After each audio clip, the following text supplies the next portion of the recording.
Hello ladies and gentlemen, what is going on? My username is Danhila and today I'm bringing you this awesome Battlefleet Gothic Armada gameplay footage.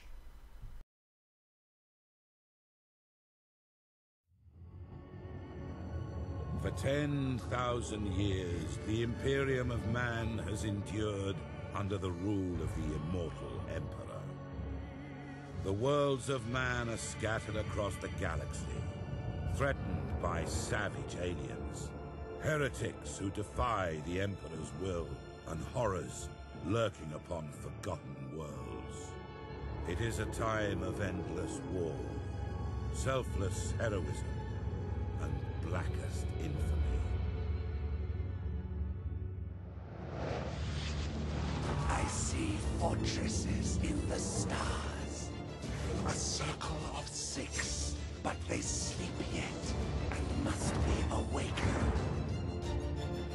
Ride upon the storms of chaos. Gather your rivals around you. Send discord and terror throughout 1,000 worlds. Abaddon the Despoiler, War Master of Chaos.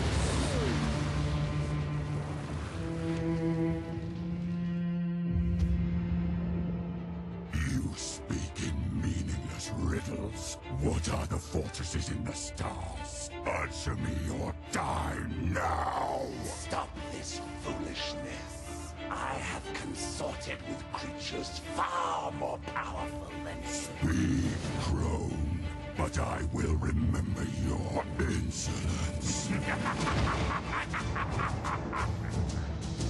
Seek the hand of darkness. Take the eye of night. With these, the citadels will be yours to command. A chorus of 1 billion throats will cry your name in fear and hatred.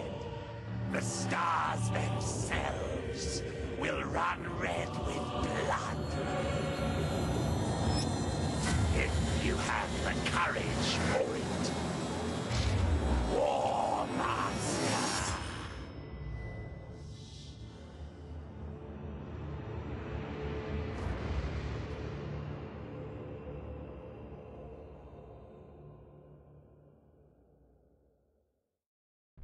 Captain Spire, Data Log Alpha. Battlefleet Command has lost contact with Orbital Station Aleph in the Naxos system. I'm on my way to investigate. Sir, we're approaching the location of Orbital Station Aleph. Captain, the station is surrounded by an asteroid field. I have calculated the best approach for us to pass through it safely. So yeah, wasn't that like a really cool intro? I really enjoyed watching this intro, it was quite amazing. And Battlefleet Gothic Armada is basically set in the Warhammer universe again, and I love Warhammer games. And I want to get this one specifically for the fact that it has spaceships basically, and you can fight with the spaceships. It has nice graphics, it's tactical and everything, and this is an amazing. Now, first of all, I want you to look here. Look at it. This is an awesome ship. This is a great ship. I just really love it. The moment I just saw this thing, I was like, oh, this looks very amazing. It's very nicely detailed. Fact of the matter is, from what you can see from the campaign, there isn't much going around in the space around you. Like, there's basically some asteroid fields. There are some clouds where you can hide, like not clouds. There are gas clouds, but they're not in you know, this unfinished beta version of the game. The gas clouds are going to be introduced later on in the full game, I'm guessing. But there are these spaces, these mists in space, basically, where you can hide your ships from the enemy. But still, when you look at it, still it's not that great, the space around you. I don't really know. Like, this is probably the only place in the game where it looks really cool because of this. I'm guessing a wormhole that's going on in the background there, or whatever that is. That's what I found really interesting, but the rest of it is not really that great. And also, here, this tutorial does a very nice job of explaining things. We're going to execute a high-energy turn. Resuming normal functions. Now, the reason I wanted to buy this game is because I haven't played anything like this in a while, and basically I already got the taste for spaceship battles some time ago. I think it was with this game called the Jupiter it was Nexus, the Jupiter Accident, if I remember correctly the name. It was Nexus, the Jupiter Incident or Accident. I don't remember if it was Incident or Accident. It was a game long ago. It released maybe 2003 or 2004. Indicate that the orbital station is heavily damaged. I suggest we move in closer to discover what happened here.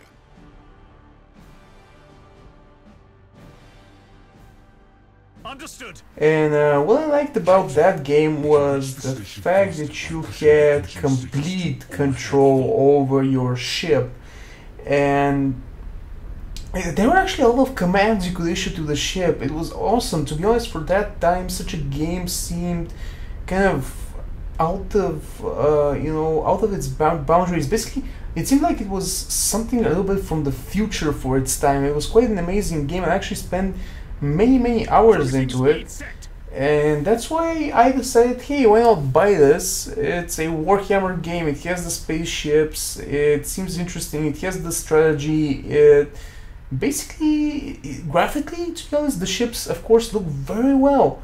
So I was like, yes, definitely. And here you're going to see one of my favorite things in this game is the boarding action now.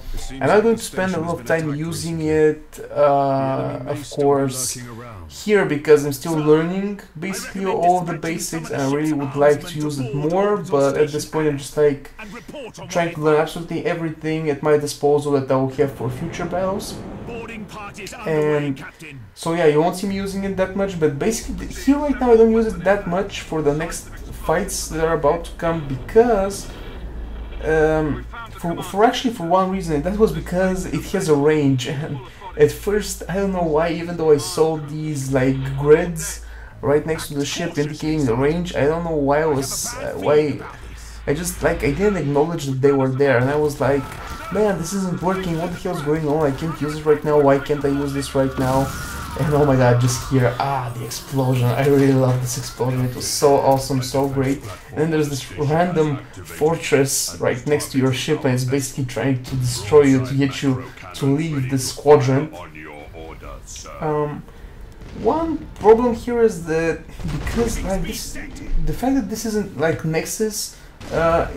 In Nexus, if I remember correctly, you could move up and down. You could move everywhere, and here you really don't have such a set of controls for your ship in terms of movement. You can basically just go forward, left, right, and completely stop. While in Nexus, you could, if I remember correctly, fly around in all kinds of different directions, and this way it gave the game such a deep tactical feel, because it was so close to how I guess a battle like this would take place. While here on this grid that you have, and these squares that you have, it's just not the same feeling. We blew it to pieces. Sir, I'm picking up some strange signals in the nearby gas cloud. Another thing, this is like the tutorial campaign, but they're trying to throw you as many enemies as possible. Like, right as you can see, there are these two dots blinking. They're coming my way, and I haven't got a probe here, so they have to come to my range. They have to be in this green field you see around me, so they can be identified as enemies, and we can see what kind of ships they have. Unfortunately, they're like already launching missiles. Their range, I guess, is greater than mine for detection, and they're launching missiles. These are Chaos Forces, and they're going to try to annihilate me. Now, the good thing about these Chaos Forces is that these are smaller ships compared to my Imperial one.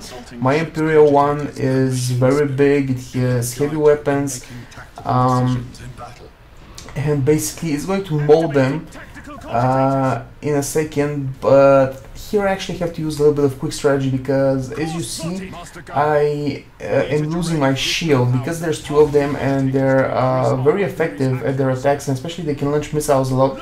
They're very effective, and they're taking down my shield, and now this is going directly to my health, and this is becoming a problem. So here I see that the missiles are actually hitting this fortress that we attacked some time ago, that we boarded actually, and I do some quick thinking here, and I'm like, what if I hide behind this thing and get my shield up, and then I'll just engage them in battle again. This is what I do. Here I go right behind it, and they're gonna continue firing, but they have no line of fire towards me. They can't do anything, they can't hurt me, they're basically just waiting for me to come out. And I should have done this right turn here sooner, so the missiles here don't catch me. Actually one of them, two of them catch me here, which is a big problem. Oh, try to use here again the first, like, full thrust to evade, and I see you got my shield completely up, so I can engage back into battle.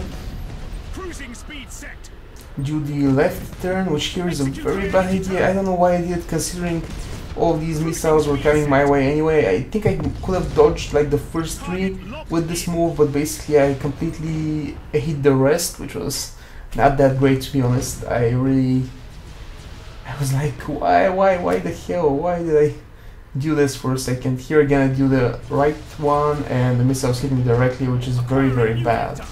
But my shield's still halfway there, and this little guy is very, very easy to destroy, basically, because it's little, has lesser shields. And finally here I use the boarding action. Of course it fails. I don't think... Oh, it succeeds! What the hell? Actually, I thought it failed. It said boarding failed and it succeed. Maybe because it had like 2 launch parties, I'm not really sure. But here it is, that's it. That's the end of the game for this little cruiser. I completely knocked it out.